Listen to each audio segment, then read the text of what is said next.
was just informed that's the best field goal percentage. School history, right? Yep. Yeah. So that was pretty good. Also, 35 to 23 rebounds, that's very good. We had Lynn Kidd with 6 assists. He had 20 points and 11 rebounds. He had a terrific game. Matthew Cleveland set his career high, 24. He had a terrific game. Brandon Johnson, 9 for 11 from the field, 22 points and 5 rebounds. He had a terrific game. So from an offensive standpoint, we did a really good job. I was really hoping our defense could hold them under 40% from the field and under 30% from three. So that's a part of our game that still is a little inconsistent, that needs to improve.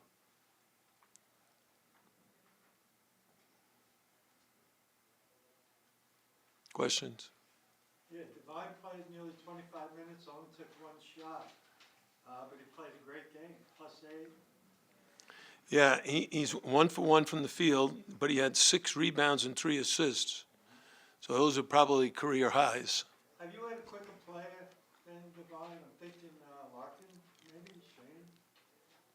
Oh yeah, Divine's quick, but Shane Larkin and Angel Rodriguez, those guys were jets. I think Divine's got very good straightaway speed, what I would call giddy up. Like you jump on the horse and you take off. He's got great acceleration for a step or two. Those other guys were like lightning. Jim, what did you like about your offensive sets, particularly half court, that kind of led to these numbers? What stood out to you offensively? Well, I think, Lynn Kidd is so efficient. He ended the game 8 for 9, and Brandon Johnson 9 for 11.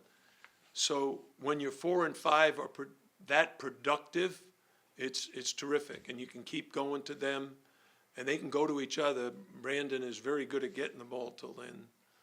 So just happy with the way they played together. Can you expand on that a little? I know going into the season, that was the point was that those two guys were going to play that well together, and the efficiency we talked about with Lynn Kidd, but for a while it wasn't happening. What do you think's been happening of late? I think the level of play of the competition, when we play against Arkansas, Clemson, and Tennessee. And Tennessee, some things are just more difficult. And what we're trying to get the guys to do is, if our defense is effective and we're making people miss shots and we're getting the rebound, then normally the offense will work.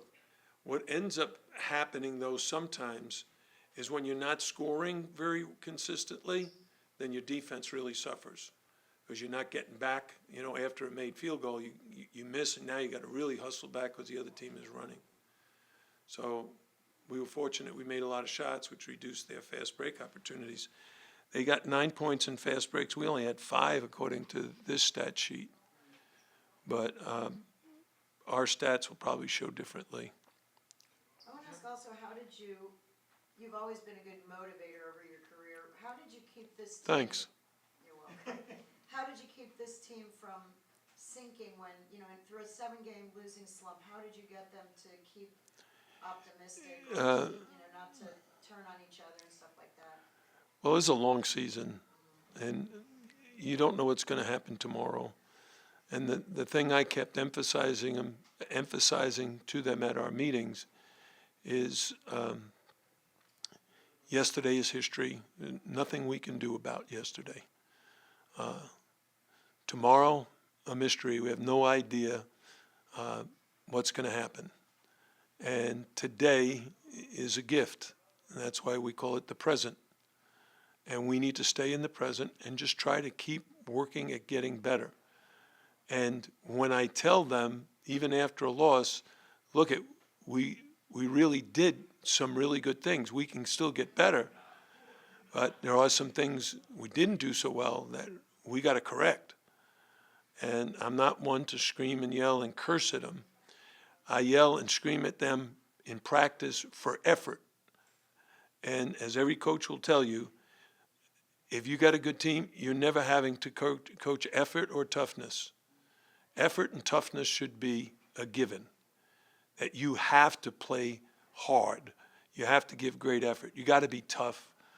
I thought one of the real good battles was Jalil Bethea got a defensive rebound, and the guy reached his hand in to take it out of his hands, and he pulled it hard enough, strong enough to keep that guy from getting it. And it ended up getting him to the foul line. Nigel Pack, what's going on with his foot or ankle or whatever it is? You'll have to ask him. I don't know. He practiced there during the week or what? No, he hasn't practiced. He hasn't played since the Tennessee. This is kind of deja vu, if you ask me. Do you know what I mean? Deja vu? All over again. Last year, right? Christmas time. He didn't play in the last two games against the opponents we faced on December 19th and 22nd or something, 17th and 22nd. So we're right back in that spot. A different set of circumstances. It's not the knee that bothered him last year. Is this the same thing that bothered him the last time he missed a game?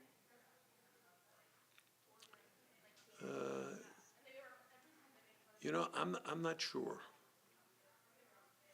He's had a couple of different things that bother him.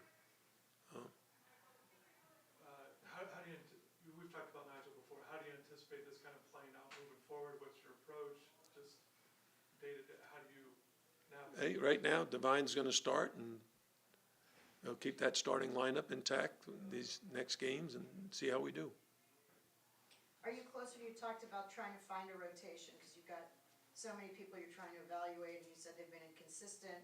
Are you getting closer? Are you liking some groupings, or you like the way certain guys play together?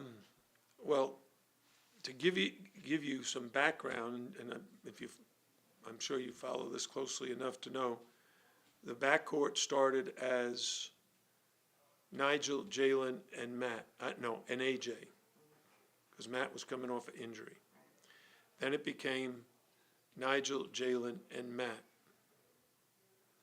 Then it became Nigel, Jalen, and Austin. Then it became Nigel, Jalil, and Austin. No, Nigel, Jalil, and AJ. And now it's Divine and AJ and Matt. How many is that? 6 different starting lineups in 11 games. Was Austin That's healthy? not what you want as a coach.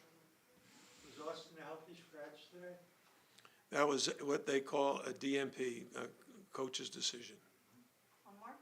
Was it something he did away from the court, or just? No, just the coach's decision. I'm the coach. I decide who plays, and I decided he ain't playing. Can you explain maybe more of that? He's been playing, obviously, you haven't started. What you kind of see, and maybe, still a young player, what are you kind of hoping to see moving forward with him? Do you remember what Michelle said earlier, that I'm over my career I've been a good motivator? I heard her say that. Okay, I'm trying to be a really good motivator to some of our young guys. Just Kyrie update, we saw him layup line. Is he close to getting some game stuff? I mean, it's still a while away, maybe a month, maybe. I'm not a doctor, I'm not the trainer. I get updates every week. And right now, what I've told him is he needs to participate in every practice in the things that he is physically able to do without impacting the injury. And so he's been doing layups, he's been working with Chris Alvarez as a coach, working on his right hand, working on his defense, not doing anything with his left hand yet.